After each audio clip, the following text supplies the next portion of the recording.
Kidlat News Updates. Mga balita ngayon, cyber libel complaint kaugnay ng viral video na nag-aakusa ng pamemeke ng testimonya isinampa ni Senator Risa Hontiveros. Makati Fire officials sibak matapos mahuling nakapark ang private vehicle sa fire truck bay. Tax exemption sa mga manggagawang may annual income na 400,000 pababa isusulong ni Senator Win Gatchalian. Ako po si Cesar Sorian para ihatid ang mga nangungunang balita sa buong kapuluan.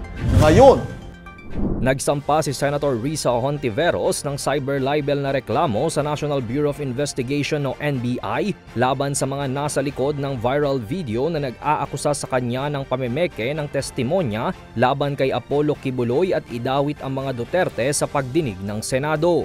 Inireklamo niya si Michael Maurilio alias Rene at ang YouTube at FB page na Pagtanggol Valiente. Question rin niya ang papel ng ilang vloggers na nagpapalaganap ng video kabilang sina Crisette Chu, Jay Sonza, Sas Rogando Sasot, Trixie Cruz Angeles, Banat Bay at ilan pang vloggers. Sa nasabing video, iginiit ni alias Rene na tinakot at binayaran umano ng senadora si Rene ng 1 million pesos para tumestigo laban kina Kibuloy at mag-amang Duterte.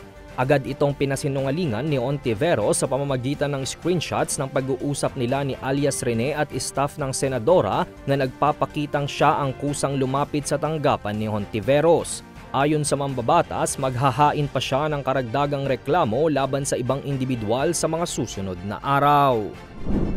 Sinibak ng Department of Interior and Local Government o DILG ang ilang opisyal ng Makati City Central Fire Station matapos matuklasan na may mga pribadong sasakyang nakaparada sa bay ng mga fire truck.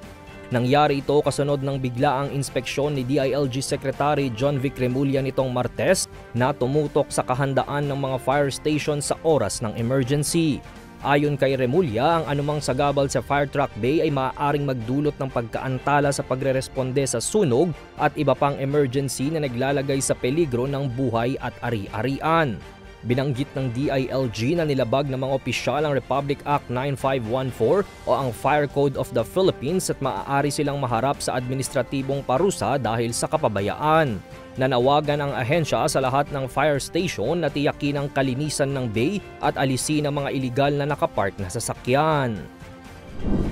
Kasama sa mga inihaing panukalang batas ni Senator Win Gatchalian ang pataasin ng take-home pay ng mga manggagawa at i-exempt ito sa buwis. Sa kanyang panukala na Take-Home Pay for All Working Filipinos Act o ang panukalang Ginhawa Act, itataas sa 400,000 pesos ang hindi maisasama sa income tax na kasalukuyang nasa 250,000 pesos pababa. Ayon sa senador, gagawin rin exempted sa income tax ang bonus kung 250,000 pesos ang kabuuan sa loob ng isang taon. Kasama din sa panukala ang hindi pagpapataw ng buwis sa ibang kompensasyon ng mga minimum wage earner tulad ng night differential, overtime, holiday at hazard pays, gayon rin ang mga service charge sa mga restaurants. Bukod sa panukalang ito, kasama rin sa top 10 priority bill sa 20th Congress ni Senator Gatchalian ang 3-Year College Education Act, Online Gambling Regulatory Framework Act at General Tax Amnesty Act of 2025. Para sa Kidlat News Channel, ito si Jai Reyes, nag-uulat.